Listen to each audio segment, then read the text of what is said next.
Uh, die lied You Raise Me Up is 'n lied, ons ken hom nou as 'n lied van Josh Groban, maar die melodie van die lied is eintlik geskrywe deur 'n Noorweër, Loveland, en hy het die woorde van die lied laat skryf deur 'n vriend van hom, Brendan Graham.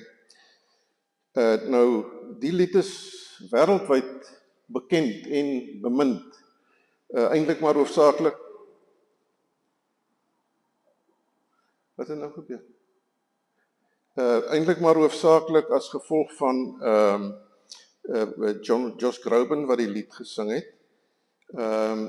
Maar die woorde van die lied is baie wyd oop vir interpretasie en dit word ook so reg oor die wêreld heen word dit baie wyd geïnterpreteer. Die lied kan vir jou gaan oor iemand in jou lewe, miskien 'n ouer figuur wat of iemand anders, 'n huweliksmaat of wie ook al, wat op een of ander manier vir jou opgetel het toe jy op 'n baie laagtepunt in jou lewe was en wat miskien eintlik vir jou gehelp het om regtig mens te word, om dit so uit te druk. Maar vir baie gaan die lied daaroor dat dit die Here is wat ook vir ons optel uit moeilike omstandighede waarin ons baie dikwels verkeer en dat die Here ook vir ons op sy skouer dra. So kom ons raak vir 'n oomblik stil en dan gaan ons luister na die woorde, maar ons kyk ook na die dans wat ook 'n uitbeelding is van die eer en die lof wat ons aan die Here toebring as die ene wat ook vir ons in die lewe op soveel maniere dra.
When troubles come and my heart burdened be, then I am still and wait here in the silence until you come and sit a while with me.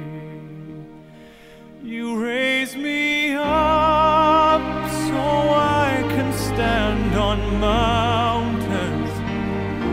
You raise me up to walk on stormy seas.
when I am on your shoulders.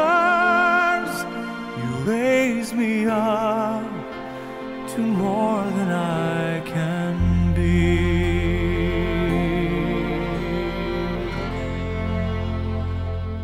You raise me up so I can stand on mountains. You raise me up to walk on stormy seas. I am strong when I am on your shoulders. You raise me up to more than I can be. You raise me up so I can stand on mountains. You raise me up to walk on stormy seas. I am strong when I am on your shoulders. You raise me up to more than I can be.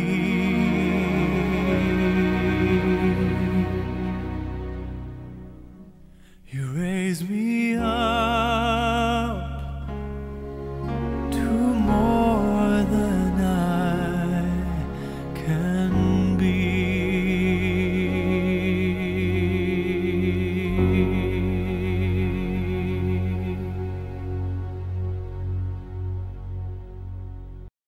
Mag elkeen van ons vanmôre 'n ware ontmoeting hê met die Here, die lewende Here, hy wat uit die dood uit opgestaan het, wat leef, wat opgevaar het na die hemel en wat weer sal kom op die wolke. Ons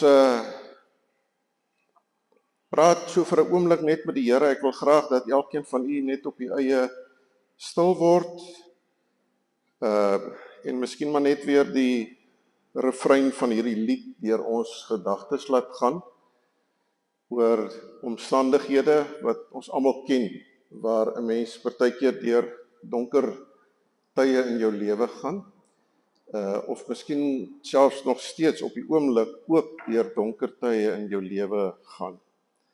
En kom ons raak net stil voor die Here en ons dank hom vir al die baie kere as ons terugkyk wat hy vir ons opgetel het, daar waar ons was.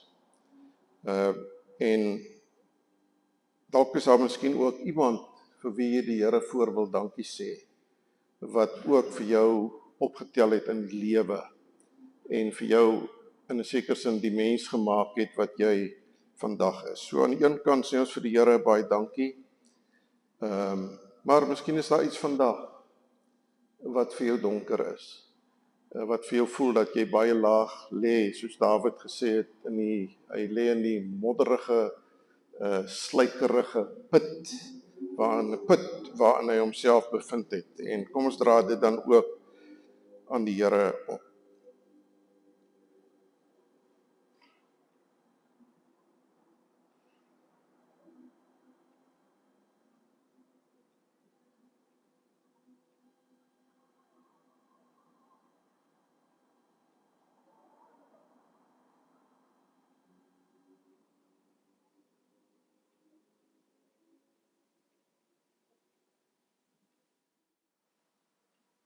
Daar is sekerlik elke dag ook mense rondom ons wat daar in die donkerte en in die modder is. Kom ons dra ook vir hulle aan die Here op. Ek gaan weer die name vir ons voorhou op die skerm sit van diegene vir wie ons spesifiek ook voorbidding vra hierdie week.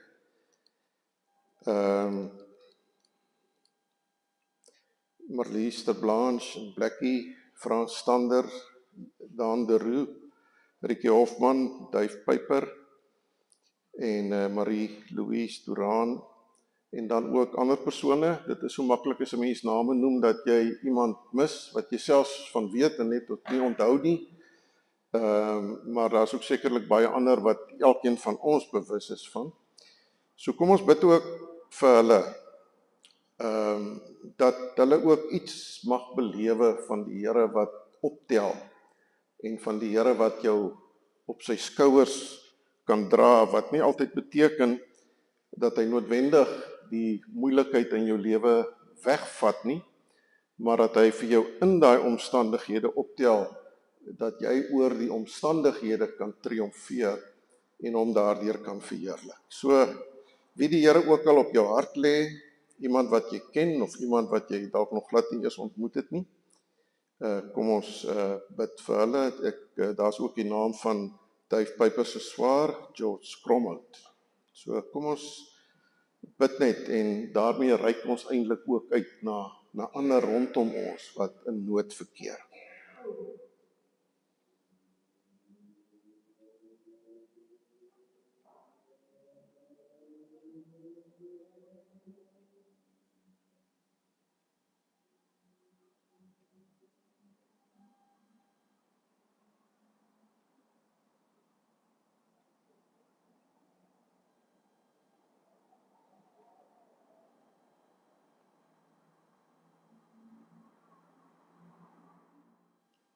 Here, ons loof en ons aanbid U vir U liefde en vir U genade, dat U so dikwels vir ons dra en optel.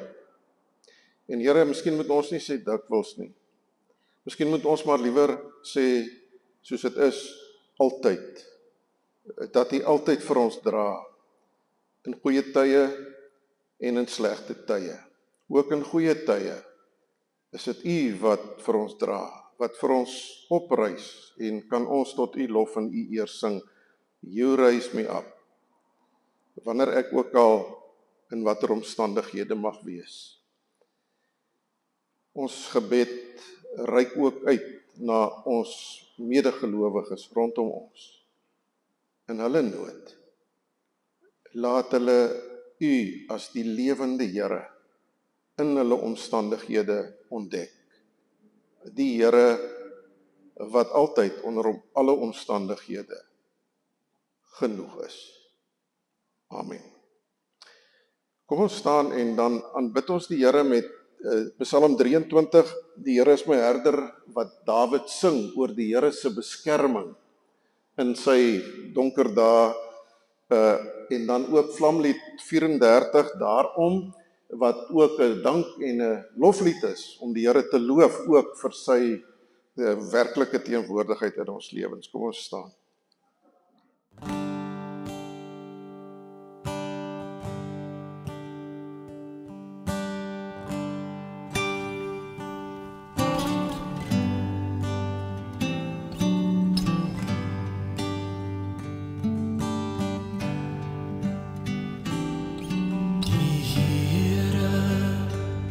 Is my herder,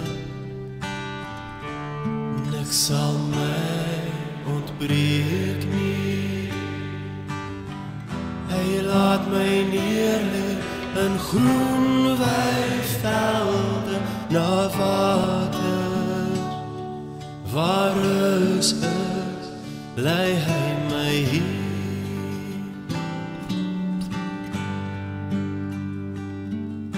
Verkook my siel, hy lei my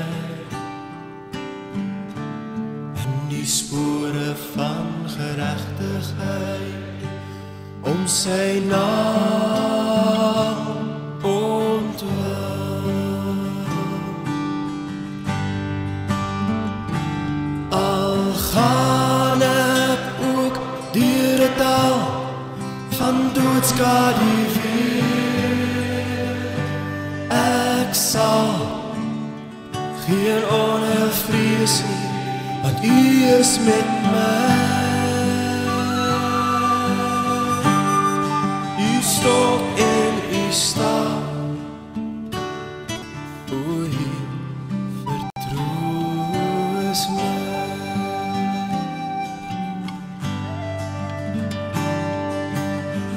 U berei die tafel voor my aangesig, teenoor my teestanders,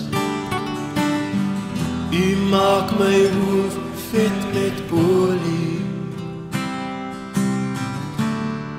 My beker loop oor. Net goedheid en guns sal my volg al die dae van my lewe. En ek sal in die huis van die Here bly, in lente van dae. En ek sal in die huis van die Here bly, in lente van dae. Die Here is my herder. Die Here is my herder. Niks sal my ontbreek nie. Hy laat my neer in groen weivelde na water. Waar is ek, lei hy my hier. Hy verkoop my siel, hy lei my in die spore van geregtigheid, om sy naam ontwil.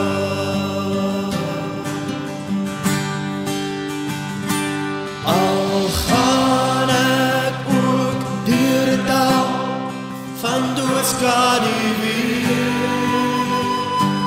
ek sal geen onvrees nie, want U is met my. U stok en U staaf vertroos my.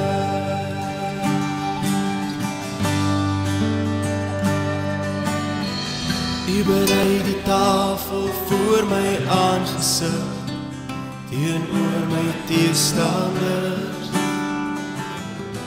U maak my hoof vet met olie, my beker loop oor.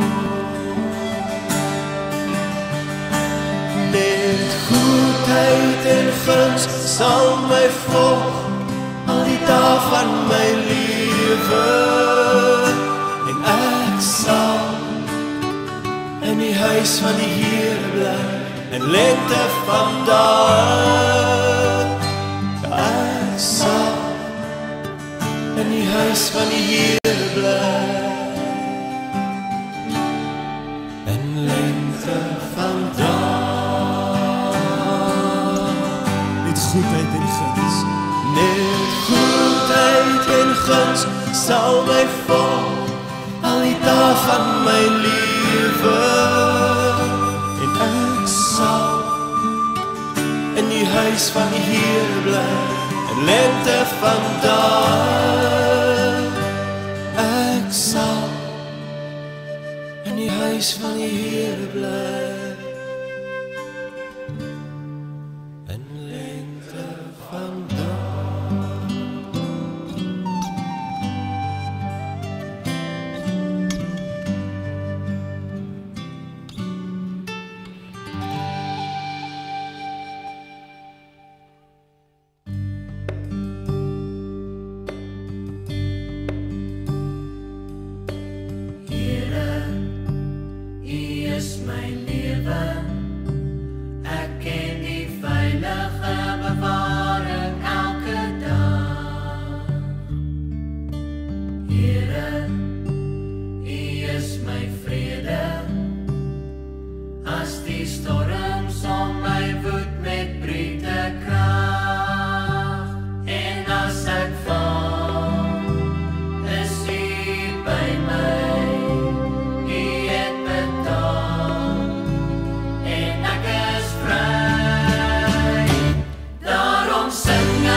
Ja, Here, ons wil ons lied sing tot U eer en ons wil U naam groot maak, want U is dit waardig dat ons U sal loof.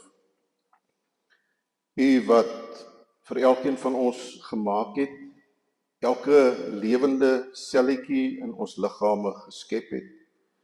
U wat alles rondom ons gemaak het en wat dit elke dag in stand hou, wat deur dit alles wat U gemaak het ook vir ons sorg, vir ons die voorreg gee om die skoonheid van dit alles wat U gemaak het te kan beleef. Maar U wat ook, Here, wanneer dit ook vir ons sigbaar word, dat ons as mense vernietig en verwoes en afbreek, dit wat U goed en mooi vir ons gemaak het, dat ons kan weet, Here, dat U ook in en deur dit vir ons wil gebruik om saam met U deel te neem aan die herskepping en die herstel van alles. En daarvoor eer en loof en aanbid ons U vir U grootheid en U genade.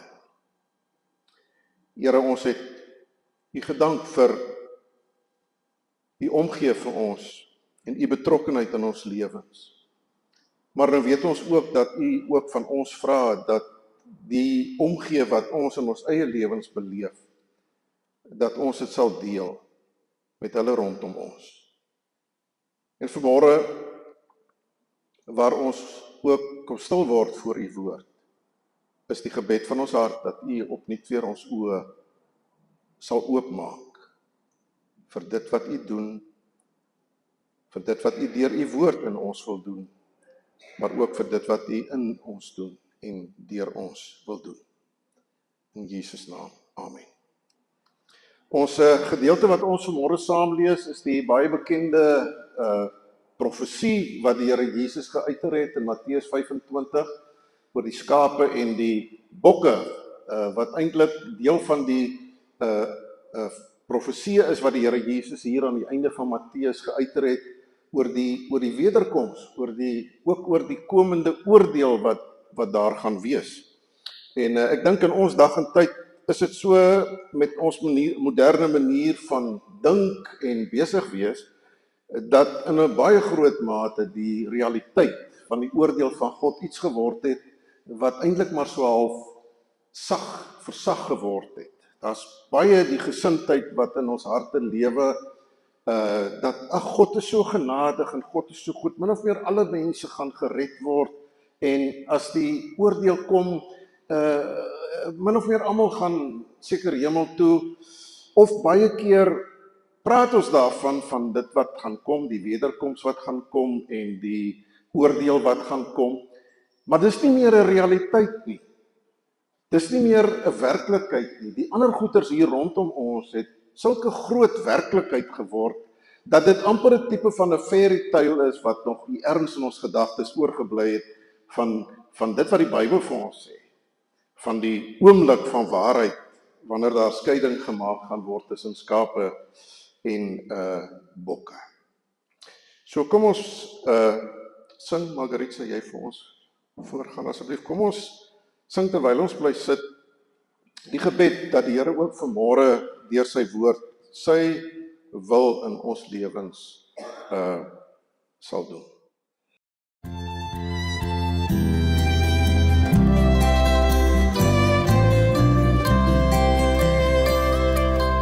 Doen slegs U wil hier, U wil met my die potte bake, met my die klei,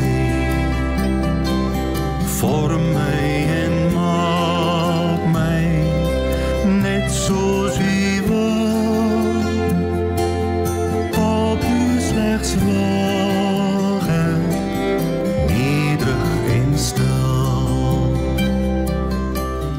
slegs U wil hier, U wil met my, tot send deur soek my, al moet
die lied om van die Here te vra dat hy in ons lewens sy wil sal doen.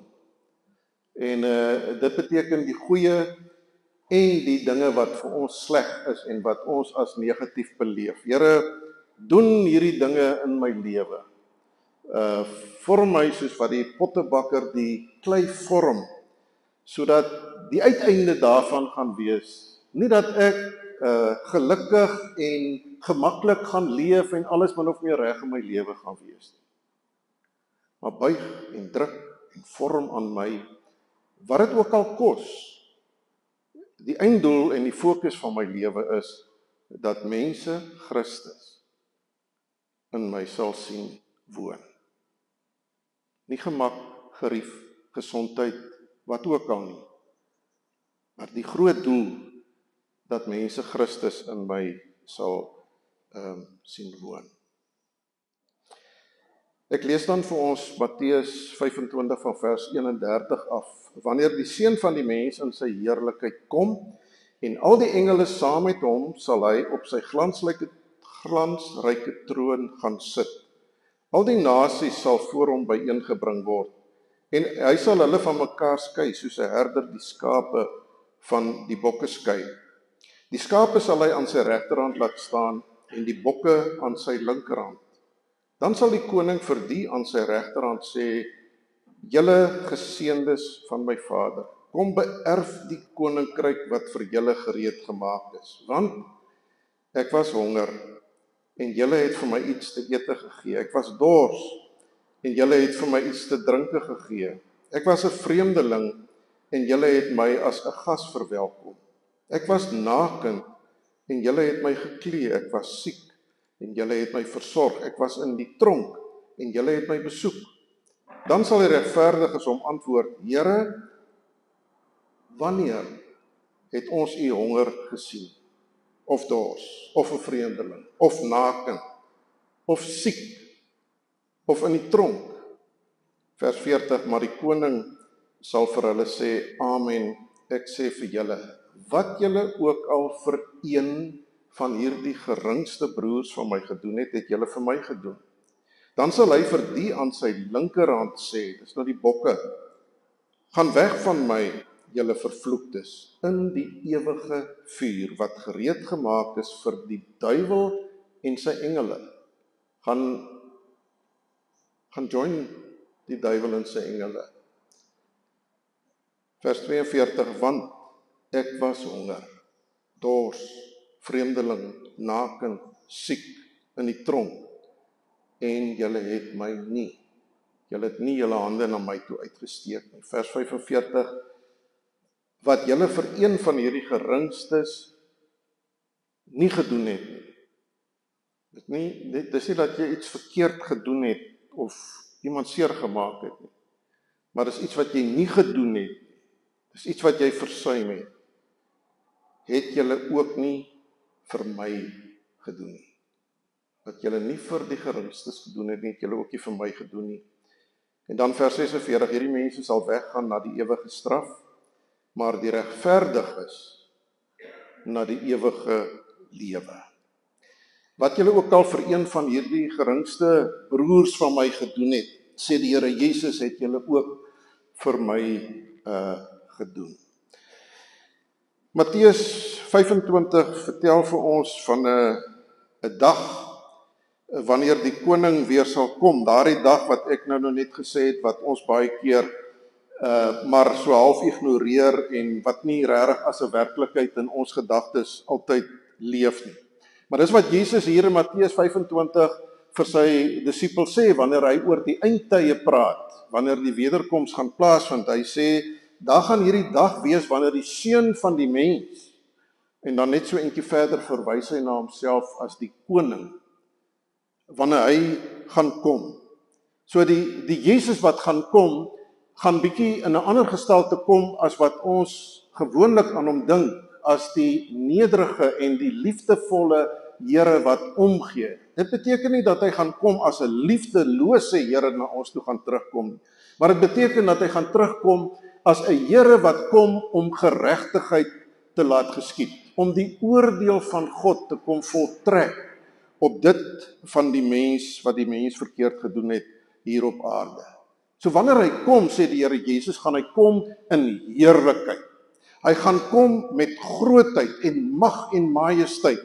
Anders as sy eerste koms, wat hy gebore is in 'n stal in die krib in Bethlehem.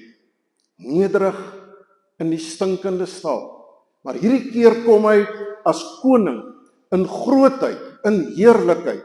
En hy kom met mag wat deur die Vader aan hom toegeken is. Wat anders is as die Jesus wat hier op aarde geloop het en wat hom oorgegee het aan die mag van ander, aan die mag van die Jode, aan 'n Pontius Pilatus, aan die mag van die skrifgeleerdes en wat die priesters en dies meer wat hulle uitgeoefen het toe hulle hom op die ou end laat kruisig het. Maar hy gaan kom met goddelike gesag.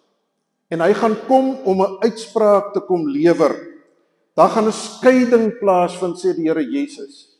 Nie verskillende groepe en verskillende kategorieë nie, net 2.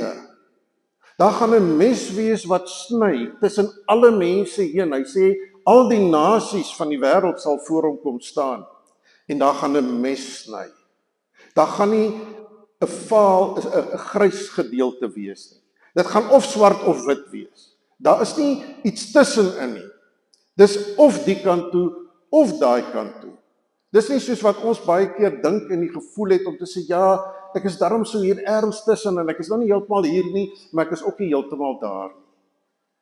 Daardie dag gaan daar nie hierdie heeltemal hier en heeltemal daar wees nie. Jy gaan heeltemal hier wees of jy gaan heeltemal daar wees. Tussenin is daar absoluut niks. Die skape en die bokke, daar is nie 'n duideliker onderskeid wat jy kan tref as jy 'n klompie diere bymekaar het, skape en bokke, om op die ou end te wonder, maar as hierdie nou eintlik 'n skaap, waarheen moet hy gaan, of is dit regtig 'n bok hierdie, of misgis ek met dalk dat die bok 'n skaap is? Dis ooglopend, dis duidelik.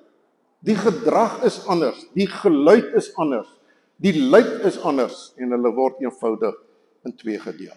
Nou is die vraag natuurlik, wanneer Jesus hierdie profesie nou uitspreek oor die wederkoms wat gaan plaasvind, en ook die vraag vir ons vandag, is die Here eintlik nou, wat moet ons gevoel wees wat ons kry, wanneer ons dit nou hoor, dat hierdie skeiding gaan plaasvind?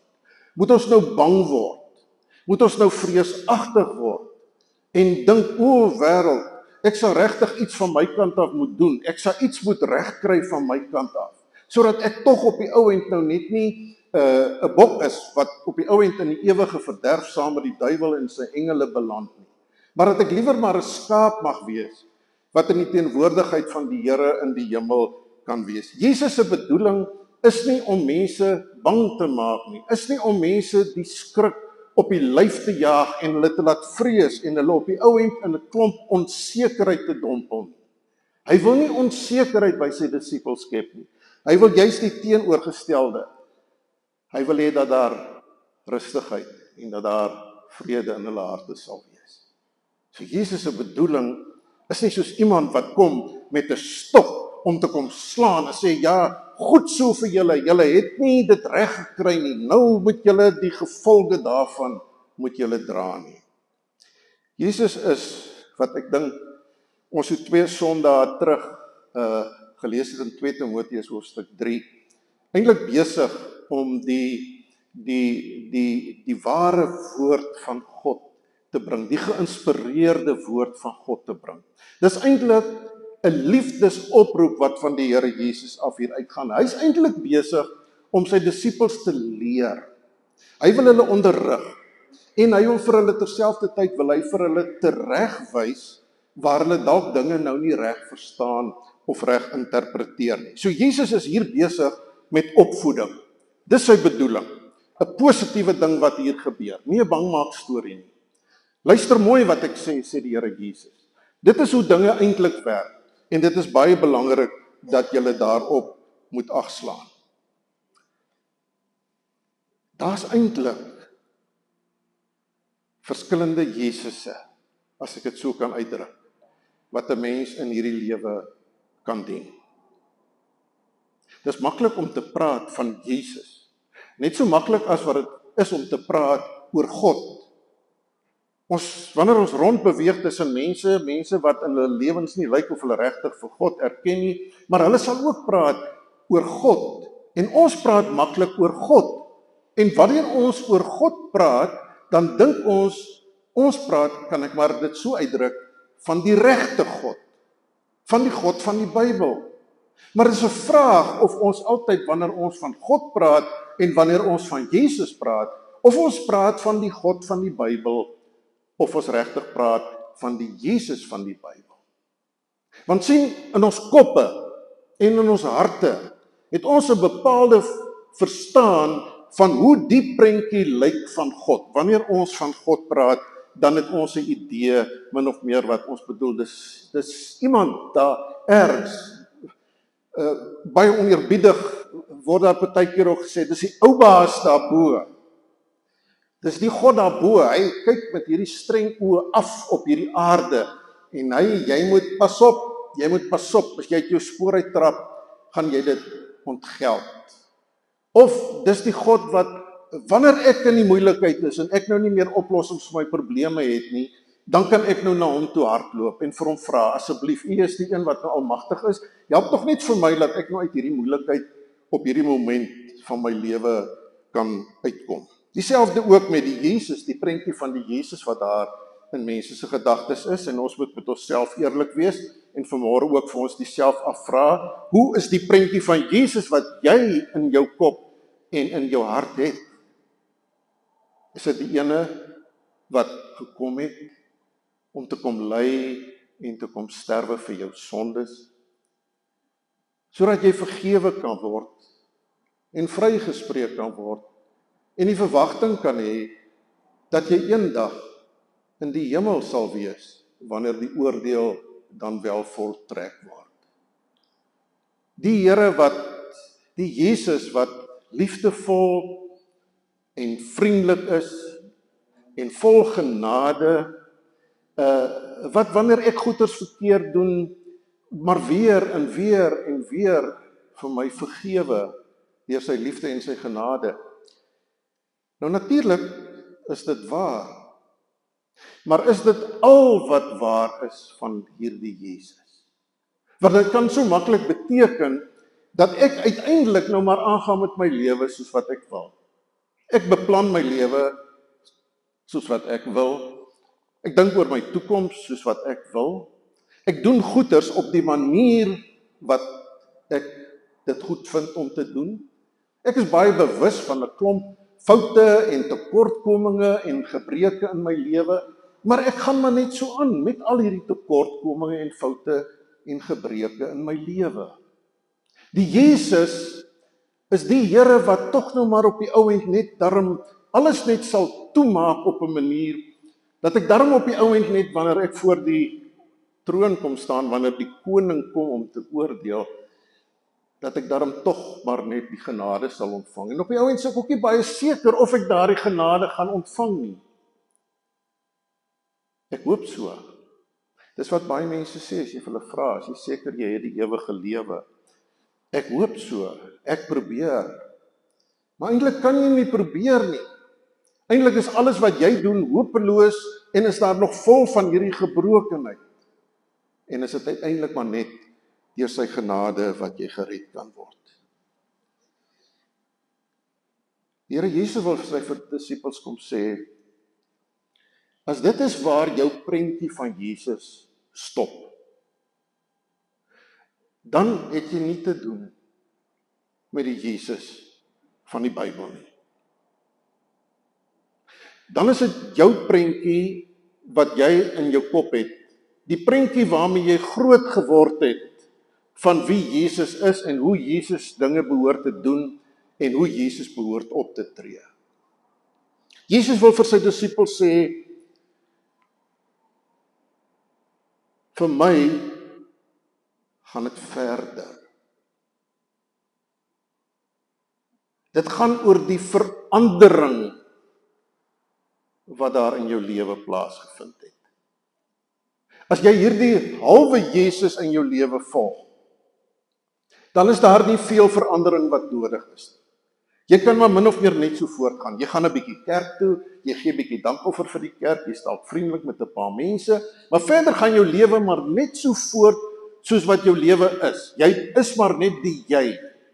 En jy bly ook maar net die jy. Soos wat mense jou ken deur al die jare, bly jy presies dieselfde mens, met al dieselfde karaktertrekke, met al die maniere van doen, soos altyd, en almal ken jou, en as hulle iets doen, dan weet hulle al wat om van jou te verwag. Maar Jesus sê, dis nie die volle hy nie. Hy is die een wat deur sy liefde en sy genade 'n klomp verandering in jou lewe bewerk. Hartsverandering. 'n nuwe manier van dink. 'n nuwe ingesteldheid. 'n nuwe lewe waar daar 'n hart ingekom het wat die hart is van God. Waar die hart van God uiteindelik al meer en meer en meer jou hart word. Die Jesus van die Bybel is die Jesus dat wanneer jy hom ken en wanneer jy in hom glo en wanneer jy hom aangeneem het deur die geloof, hom vir jouself toegeëien het as jou verlosser, is die een wat binne in jou dinge laat gebeur. En dis die vraag wat jy vir jouself moet afvra. As daar nie dinge in jou lewe besig is om binne in jou te gebeur nie, as daar nie verandering binne in jou besig is om plaas te vind nie, dan bid jy die Jesus van die Bybel, want dis wie hy is. Hy's 'n lewende Here. Dis 'n lewende God. Hy bring op die ou end nie net bekering na hom toe nie, maar die bekering na hom toe, en dit is wat Jesus in hierdie profesie vir sy disippels probeer sê, hoor ek, glo ek, is dat hy wil sê dat die bekering na hom toe beteken terselfdertyd 'n bekering na mense toe. Dis die verandering wat gebeur, of ten minste een, en waarskynlik die mees belangrike verandering wat daar in jou lewe plaasvind. Dat is dat waar voorheen alles in jou lewe na binne gerig is, op jouself, op jou eie voordeel, op jou eie geluk, kom daar stadig maar seker al meer en meer 'n wegkyk van jouself af en 'n kyk na ander toe, na hulle nood, na hulle behoeftes. Word dit dan op die ou en self so dat jy bereid is om jou lewe op te offer vir ander? Dis wat Moeder Teresa gedoen het. Sy het haar hele lewe opgeoffer as 'n Rooms-Katolieke non vir die armes en die mense wat in ellende gelewe het, wat op die strate van Kolkata in Indië gelewe het. Sy was die iemand wat van dronkheid daar in sy eie braaksel op die sypaadjie gelê het, opgetel het en hom probeer skoon kry het, en iemand wat verbyloop en vir haar sê, ek sal dit nie doen nie. Ek kan nie dit doen nie, om dit te doen, so gemors. En haar antwoord was gewees, ek ook nie. Maar die Here wat binne in my is, hy bewerk daai verandering, dat ek bereid is om hierdie prys te betaal, om hierdie opoffering te betaal, om uit te reik na daardie persoon in nood. En dis wat Jesus probeer sê vir sy disippels, wanneer hy sê, alles wat julle vir een van hierdie geringste van my broers gedoen het, het julle vir my gedoen. Dit wat jy jouself agterlaat, wat jy jouself verneder, daai een vir wie jy dit doen dit vir my.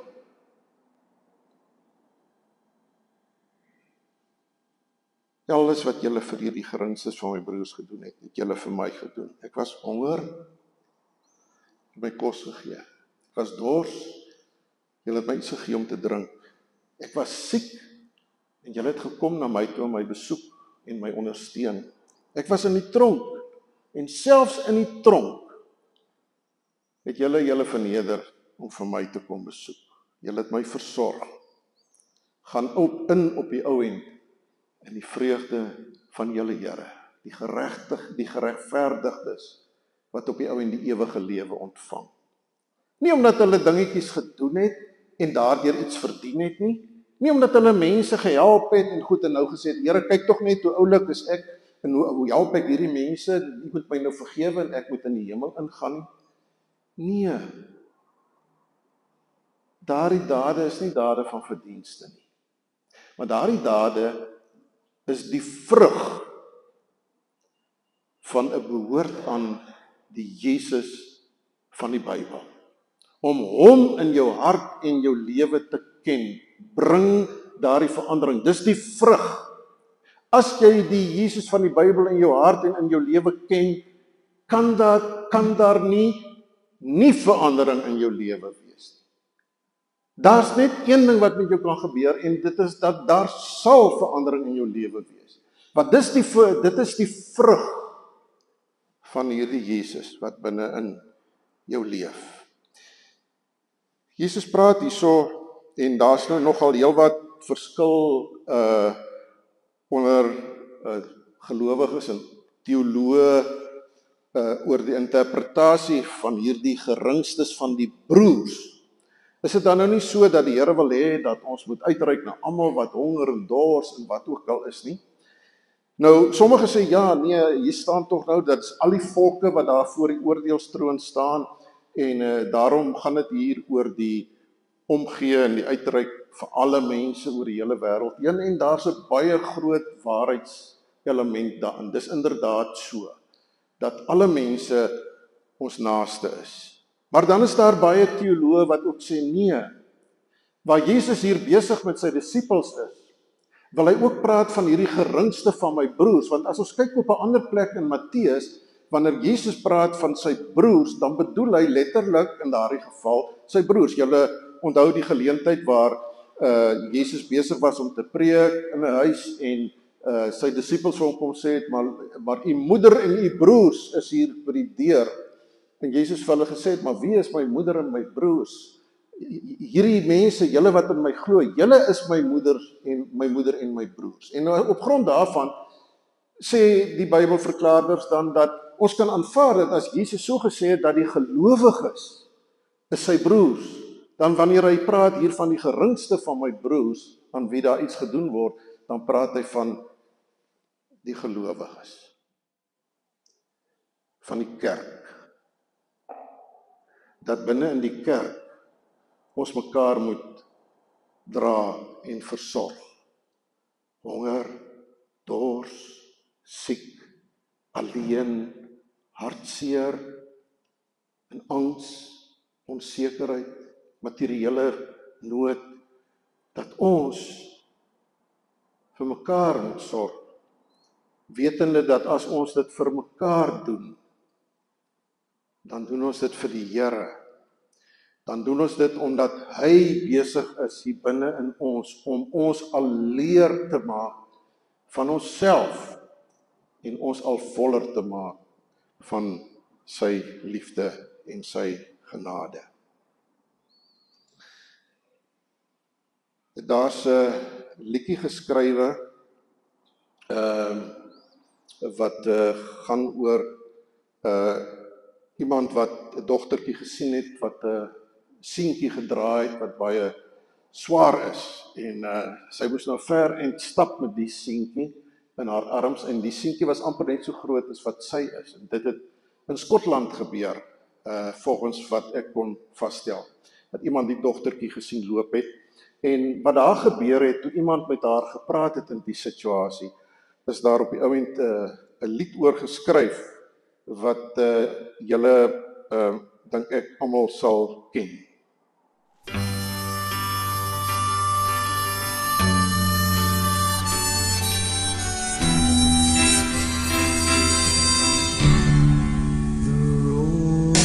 Is long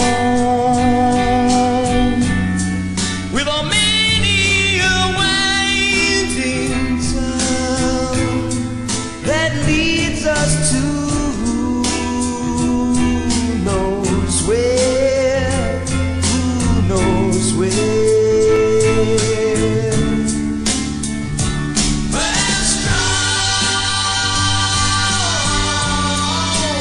strong enough to carry him.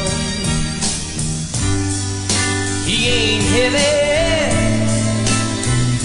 he's my brother. So on we go.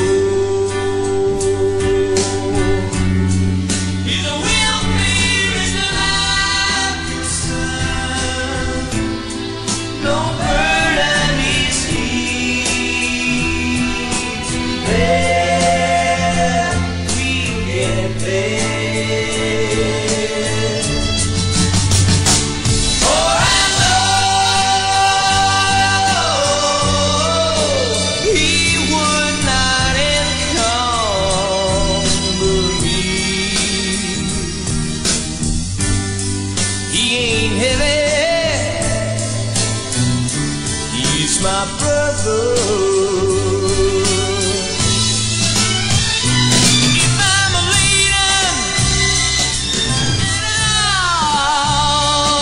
I'm a leader with sadness at everyone's heart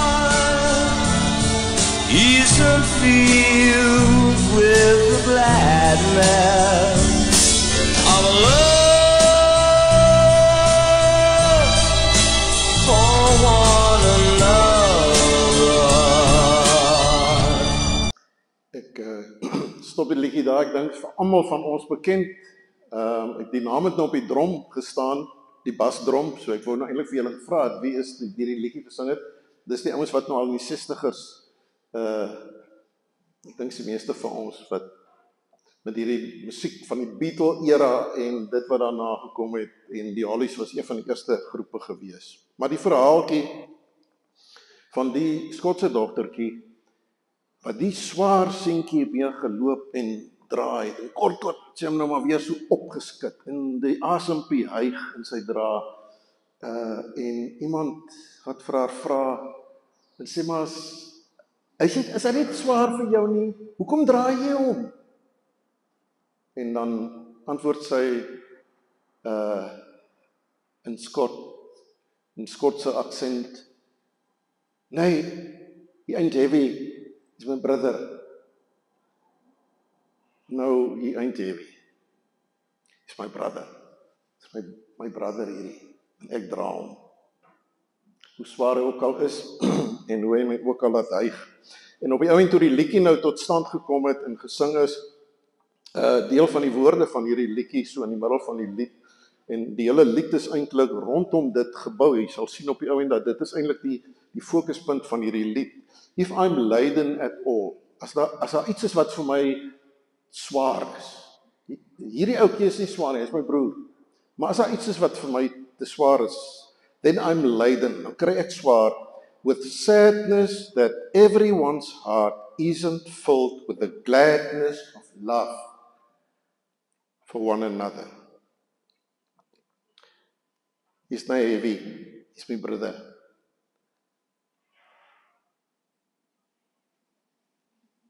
Kom ons kyk bietjie rondom ons.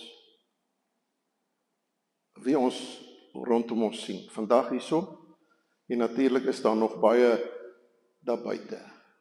Broers en susters in die Here Jesus.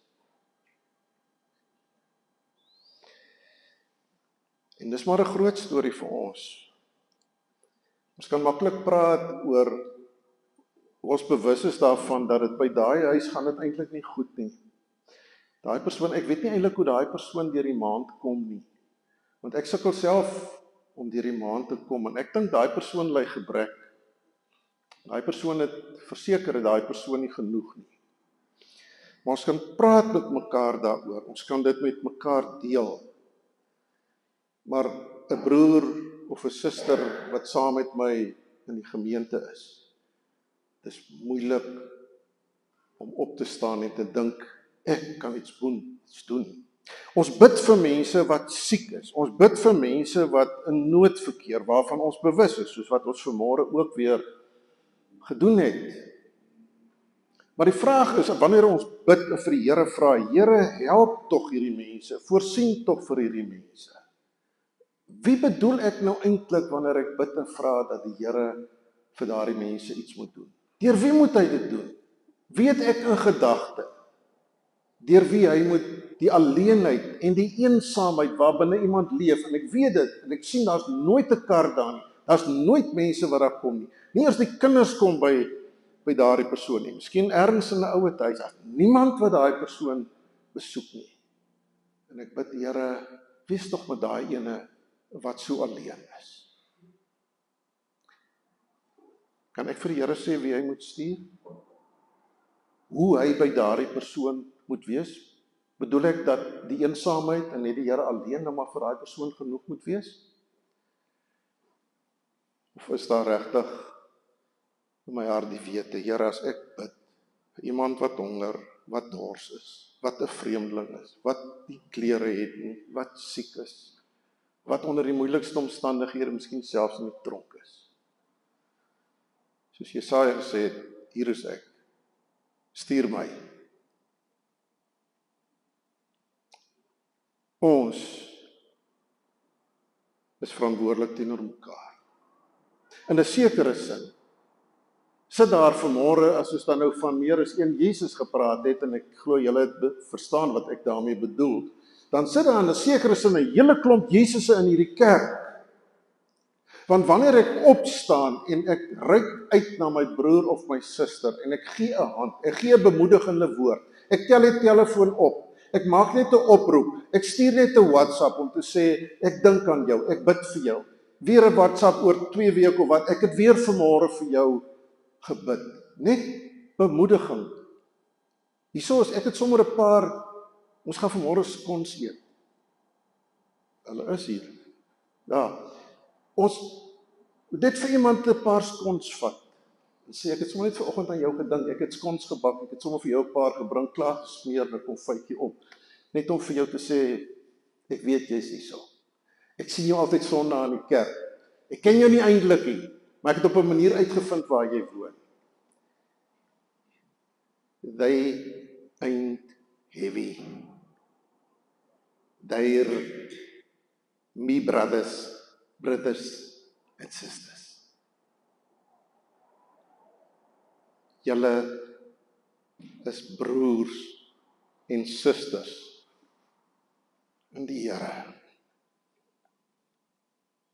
Bel vandag iemand wat alleen is, of stuur 'n boodskap, nie uitstel nie.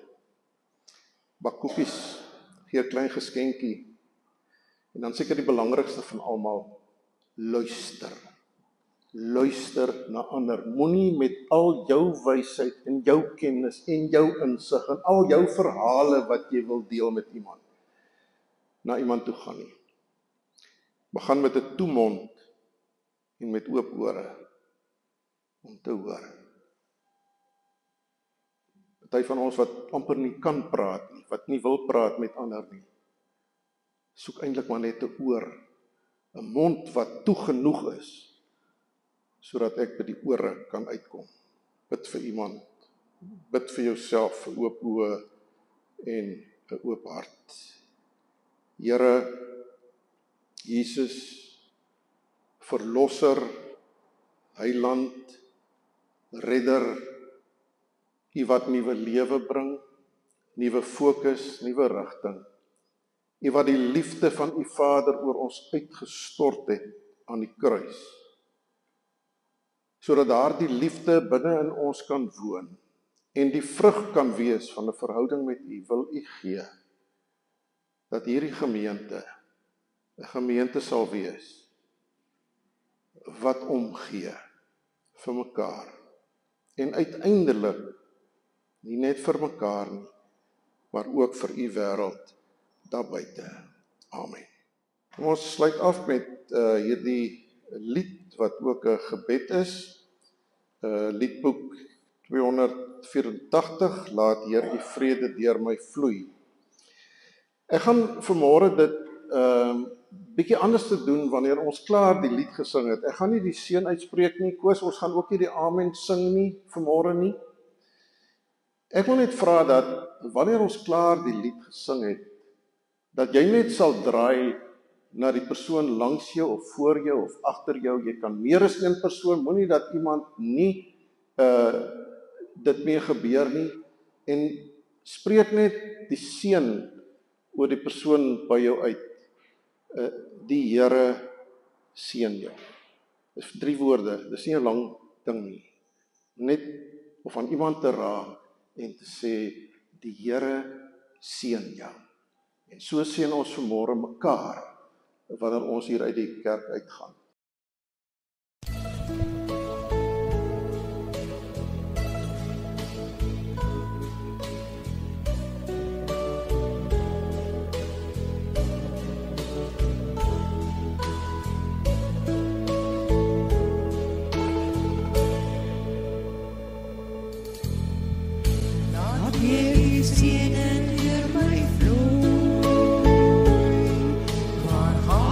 Laat ek daar die liefde bring. Laat ek in pyn en smart vertroostend wees, en krag gee deur geloof in U, o Heer. O Heer, help my om altyd so te leef, om ander hoër as myself te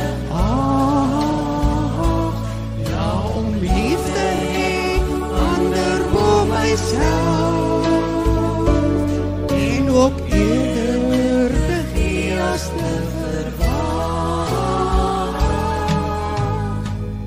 Laat weer die vrede deur my vloei, en laat ek hoop gee waar daar twyfel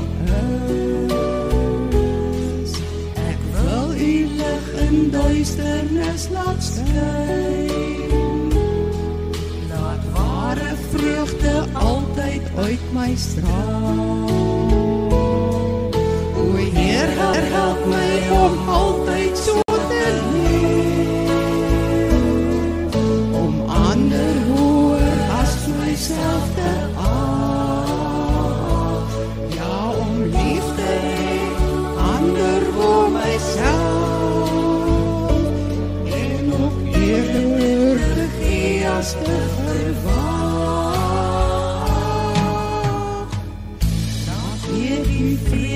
Deur my vloei, leer my om ook soos U te kan vergeef.